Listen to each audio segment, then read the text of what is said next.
Hello दोस्तों, आपका स्वागत है आपके अपने चैनल स्टडी इन प्रोग्रेस पे। जैसे कि हम बायोलॉजी पढ़ रहे थे, बायोलॉजी में हमने प्लांट किंगडम के ब्रायोफाइटा, जिम्नोस्पर्म, इन सबको ट्राइडोफाइटा को बहुत ही अच्छे से पढ़ लिया था। अब हम देखेंगे एंजियोस्पर्म यानी क्या, आवृतबीजी पौधे। एंजियोस्पर्म को फुल डिटेल में देखेंगे। एंजियोस्पर्म से जितने क्वेश्चन बन सकते हैं सारे के सारे क्वेश्चन देखेंगे। एंजियोस्पर्म को पढ़ना बहुत ज़रूरी है। क्यों? क्योंकि जो प्लांट की यानी कि जो प्लांट है, सारे के सारे हमें प्लांट दिखते हैं वो सारे एंजियोस्पर्म प्लांट ही होते हैं। ज़्यादातर जो हमें दिखते हैं, सबसे ज़्यादा जो प्लांट होते हैं वो एंजियोस्पर्म के प्लांट दिखते हैं। जो आपको हर जगह दिख जाते होंगे वो एंजियोस्पर्म के प्लांट होते हैं। तो इसको बहुत ही पढ़ना जरूरी, क्योंकि हम आगे पढ़ने वाले हैं रूट, स्टेम और लीव्स को बहुत ही डिटेल में, मॉर्फोलॉजी पूरी अच्छी से पढ़ेंगे प्लांट की। तो वहाँ हमें एंजियोस्पर्म की ज़रूरत पड़ेगी कि एंजियोस्पर्म के प्लांट कैसे होते हैं। अब देख लेते हैं हम एंजियोस्पर्म को यानी आवृतबीजी पौधों को।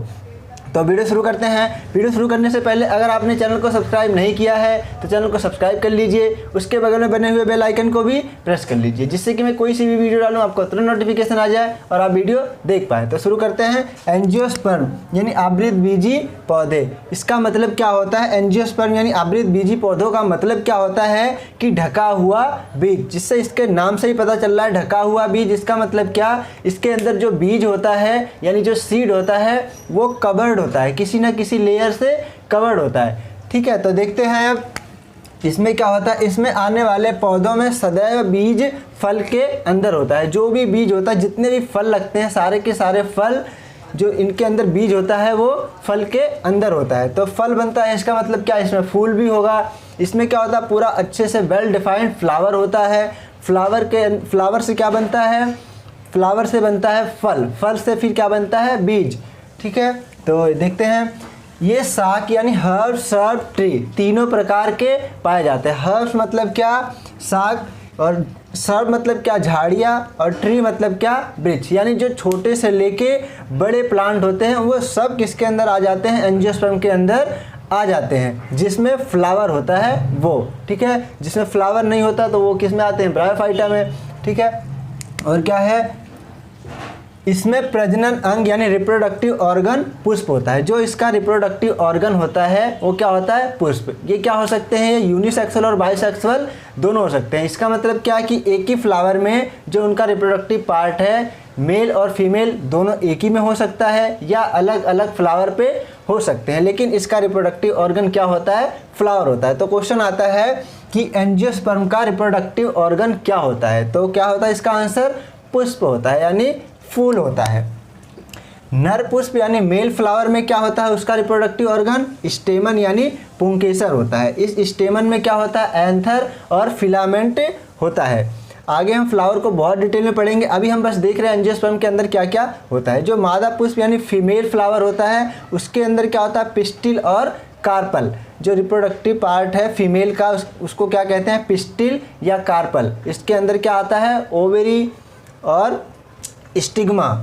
अब देखते हैं, इसमें दोहरा निषेचन होता है यानी डबल फर्टिलाइजेशन होता है, और ट्रिपल फ्यूजन होता है। एक ऐसा ही प्लांट का समूह है यानी एंजियोस्पर्म जिसमें क्या होता है? डबल फर्टिलाइजेशन होता है। और जितने भी हमने अब तक पढ़ लिए हैं किसी में भी डबल फर्टिलाइजेशन नहीं हुआ था। ये लास्ट का एंजियोस्पर्म, इसके बाद कोई और भी नहीं है। तो जो सबसे यानी लास्ट का है, और एक तरह से क्या है, एंजियोस्पर्म ही ऐसा है जिसमें क्या होता है? डबल फर्टिलाइजेशन होता है और ट्रिपल फ्यूजन होता है। निषेचन के बाद, निषेचन जब डबल फर्टिलाइजेशन खत्म हो जाता है, यानी कि क्या होता है? फर्टिलाइजेशन के बाद क्या होता है? ओवरी से तो बनता है, ओवरी से बनता है फल। ये क्वेश्चन आता है कि ओवरी से क्या बनता है? फर्टिलाइजेशन के बाद यानी निषेचन के बाद ओवरी यानी अंडाशय से क्या बनता है? तो अंडाशय से बनता है फल यानी फ्रूट, और ओव्यूल यानी बीजांड से, इससे क्या बनता है? बीज। सीड किससे बनता है? ओव्यूल से। फल किससे बनता है? ओवरी से यानी अंडाशय से। ये मृतोपजीवी यानी सेप्रोफाइट, परजीवी, सहजीवी, कीटभक्षी यानी इंसेक्टिवोरस, तथा स्वापोषी यानी ऑटोट्रॉफिक हर तरह के होते हैं। ये सामान्यतः स्थलीय पौधे होते हैं। ये कहाँ पाए जाते हैं? स्थल पे पाए जाते हैं। और जो हमने पढ़े थे वो कहाँ पाए जा रहे थे? जल में, या कोई जल में, थल में। तो ये क्या है? ये कैसे होते हैं? ये सामान्यतः स्थल पे पाए जाते हैं। ज़्यादातर तो ये कहाँ पाए जाते हैं? स्थल पे यानी ज़मीन पे पाए जाते हैं। लेकिन कुछ होते हैं जो जल में भी पाए जाते हैं, जिसके अंदर फ्लावर आता है। इनमें संवहन तंत्र अति विकसित होता है। इसका मतलब क्या कि इसमें जो होता है वैस्कुलर टिश्यू बहुत ही वेल डिफाइंड होता है। इसका मतलब क्या, इसमें जाइलम और फ्लोएम बहुत ही अच्छे से वेल डेवलप होते हैं। जाइलम और फ्लोएम का काम क्या होता है मैंने बहुत ही अच्छे से बता रखा है। जाइलम का काम क्या होता है, वो रूट से प्लांट के जितने भी भाग होते हैं उन सब में जल को लेके जाता है। और फ्लोएम का काम क्या है, जो उसमें मिनरल्स बनते हैं यानी कि जो उसमें फूड बनता है फोटोसिंथेसिस से, उन सबको प्लांट के हर भाग में कौन लेके जाता है, फ्लोएम। ये सब भी हम आगे डिटेल में देखेंगे जाइलम और फ्लोएम के काम। अभी देखते हैं क्या इसमें क्या होता है, संवहन तंत्र पूर्ण विकसित होता है।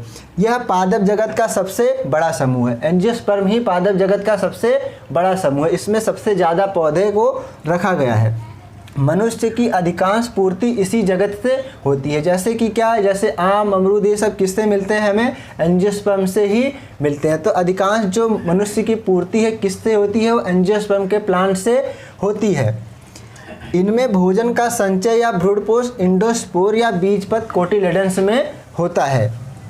सबसे बड़ा आवृतबीजी पौधा यूकेलिप्टस है। ये क्वेश्चन आता है कि सबसे बड़ा आवृतबीजा यानी एंजियोस्पर्म का पौधा कौन सा है, वो यूकेलिप्टस है। और सबसे छोटा पौधा, ये भी बहुत से एग्जामों में आ चुका है कि सबसे छोटा पौधा कौन सा होता है। सबसे छोटा पौधा एंजियोस्पर्म के अंदर ही आता है, वो है वुल्फिया।